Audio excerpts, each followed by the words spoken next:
There are things you learn in school that you will never use again. And there are things that would have completely changed the direction of your life if someone had simply sat down with you and been honest, real, uncomfortable, no sugarcoating honest, about how life actually works. Nobody does that. Not really. People around you are mostly trying to be encouraging, trying to be kind, trying to protect you from harsh realities. And the result of all that protection is that millions of people walk into adulthood completely unprepared for what is actually waiting for them. These are the truths I wish someone had told me earlier. The ones that took years of confusion, failure, and painful experience to figure out on my own. The ones that, had I known them sooner, would have saved me an enormous amount of wasted time and unnecessary suffering. If even one of these lands with you today, and it gets through before the cost of not knowing becomes too high, then this conversation will have been worth everything. The first brutal truth is that your potential means absolutely nothing without execution. Everyone has potential. That word gets handed out like candy in schools, in families, in motivational speeches. You have so much potential. You are so talented. You could do anything you set your mind to. And people carry that around like a badge. They feel good about their potential. They identify with it. They introduce themselves to their own dreams through it. But potential sitting unused is just another word for wasted ability. The world does not reward potential. It rewards results. It rewards the person who showed up, did the work, finished the thing, shipped the product, made the call, took the risk. The gap between someone who succeeds and someone who doesn't is almost never talent or potential. It is the consistent willingness to actually do the work when it is inconvenient, uncomfortable, and unglamorous. Your potential is a starting point, not an achievement. What you do with it is the only part that will ever matter. The second brutal truth is that most of your limitations are not real. They are stories you have been telling yourself for so long they feel like facts. I cannot do that. I am not that kind of person. That is not for someone like me. People like me do not get those opportunities. These are not facts. They are narratives. They are conclusions drawn from limited experiences, from fear, from other people's opinions that got absorbed so deeply they began masquerading as personal truth. The most dangerous prison in the world has no walls and no locks. It is built entirely out of beliefs. And most people spend their entire lives inside it, never once testing whether the bars are actually real or whether they would simply walk right through them if they ever decided to try. Question everything you believe about what you are and are not capable of. Not once, not twice, constantly. Because the version of yourself that exists inside your own beliefs is almost certainly smaller than the version that actually exists in reality. The third brutal truth is that nobody owes you anything. Not your parents, not your employer, not your government, not your friends, not the universe. Nobody. This is not a cynical statement. It is a liberating one.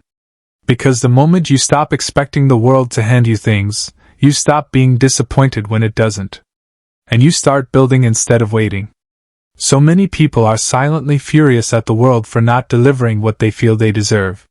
They did everything right, they worked hard, they were loyal, and they feel owed something in return. That expectation is one of the heaviest things a person can carry. Life is not a contract. Effort is not a guaranteed exchange. Showing up is the right thing to do for its own sake, not because it guarantees a specific outcome. The sooner you release the idea that the world owes you anything, the sooner you take full ownership of your results, and stop giving your power away to resentment. The fourth brutal truth is that the version of you that people see is almost entirely built by the habits you practice in private. What you do when nobody is watching is what shapes you. The discipline you maintain when there is no external accountability. The standard you hold yourself to when there is no audience, and no reward and no recognition on the line. Most people have two versions of themselves, the one they present publicly and the one that exists in private. And the private version almost always tells the truer story. How you treat people when you have nothing to gain from it. How hard you work when no one is checking. How you speak to yourself when the door is closed and the performance is over. The private version of you is building the public results of your life whether you acknowledge it or not. You cannot cut corners in private and expect excellence in public. You cannot be lazy in the quiet moments and confident in the loud ones. What happens in the dark always eventually shows up in the light. The fifth brutal truth is that most advice you receive is filtered through other people's fears, not your actual potential. When someone tells you that your idea is too risky or your dream is unrealistic, they are usually not evaluating your specific situation with clear eyes. They are projecting their own fear of failure, their own experience of disappointment, their own unwillingness to take risks onto your completely different set of circumstances. The people who love you most are often the ones who hold you back the hardest, not because they want to hurt you but because they are terrified of watching you fail. They would rather keep you safely in a smaller life than risk seeing you get hurt reaching for a bigger one. Learn to separate concerned love from accurate advice. Take the love, but filter the advice through the question, is this person speaking from wisdom and genuine experience, or are they speaking from fear? Because fear dressed up as practical advice has buried more dreams than failure ever has. The sixth brutal truth is that time is the one resource you are spending whether you want to or not. You can earn more money. You can rebuild lost relationships. You can recover from most failures and setbacks. But the hour that just passed while you were scrolling, the year that went by while you were waiting, the decade that disappeared while you were telling yourself you would start soon, none of that comes back. People treat time like it is the most abundant thing in their lives. They waste it casually, spend it thoughtlessly, and assume there is always more of it waiting on the other side of whatever they are currently avoiding. There is not. Time is the only thing in your life that has a hard limit and no possibility of renewal. And the people who understand this, truly understand it, not just nod at it, treat it completely differently than everyone else. They are protective of it. They are intentional with it. They feel the weight of wasting it in a way that changes their behavior. Feel that weight. It will change you. The seventh brutal truth is that pain is not something to escape, it is something to learn from. We live in a world that is obsessed with comfort, with convenience, with the fastest possible path away from anything that hurts. And as a result, people are losing the ability to sit with difficulty long enough to extract anything useful from it. Every painful experience in your life, the failures, the losses, the humiliations, the relationships that fell apart, the plans that collapsed, every single one of them came with a lesson attached. Most people are so focused on escaping the pain that they never stop long enough to receive the lesson. The people who grow fastest are not the ones who experience the least pain. They are the ones who stop running from it, turn around, and ask what it is trying to teach them. Pain is one of the most effective teachers that exists. But you have to be willing to stay in the classroom long enough for the lesson to land. The eighth brutal truth is that who you become is far more important than what you achieve. Society measures people by accomplishments, by titles, by income, by possessions, by visible markers of success. And so people spend their lives chasing those markers, believing that achievement will make them feel complete, confident, and at peace with themselves. It rarely does. Because the feelings you are chasing through achievement, the confidence, the self-respect, the sense of being enough, those are not products of external success. They are products of who you are becoming through the process of pursuing something meaningful. The person who goes through the struggle, who develops the discipline, who learns to fail and get back up, who grows through discomfort and keeps going, that person does not need the achievement to feel whole. They already became someone remarkable in the process of chasing it. Chase growth relentlessly. Let achievement be the byproduct. The ninth brutal truth is that most people are not thinking about you nearly as much as you think they are.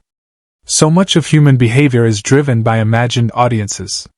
People do not pursue dreams because of what strangers might think. People do not speak up because of how they might be perceived. People live smaller, quieter, more cautious lives because they are constantly performing for an audience that is largely not paying attention. Everyone is the main character in their own story. Everyone is primarily occupied with their own fears, their own insecurities, their own goals and problems. The mental space other people devote to judging your choices is a fraction of what you assume. When you truly internalize this, something releases. The invisible cage of other people's opinions loses its power. And you start making decisions based on what actually matters to you rather than what you think the world wants to see from you. The 10th and most brutal truth of all is that the life you have right now is a direct result of the choices you have made, and the life you will have in 10 years will be a direct result of the choices you make starting today. This is either the most empowering thing you have ever heard, or the most uncomfortable. It depends entirely on whether you are willing to take ownership of it. It means you cannot fully blame your background, your circumstances, your bad luck, or other people for where you currently are. Some of those things contributed. But the choices you made in response to all of it, those are yours. And more importantly, it means that the future is not fixed. It is not predetermined by where you started or where you currently are. It is being written right now, in the daily decisions you make, in the habits you maintain, in the standards you hold yourself to, in the things you choose to do and the things you choose to keep avoiding. Nobody is coming to rewrite it for you. No external force is going to rearrange your life into something better while you remain exactly the same. But you can. Starting now, with one better decision, followed by another, followed by another. The brutal truth is that you have always had more power over your life than you were willing to accept. The only question is whether you are ready to accept it today, before another year passes, before another opportunity disappears, before you are sitting somewhere in the future wishing you had started sooner. You already know what needs to change. You have probably known for a while. The only thing standing between you and a different life is the decision to actually begin.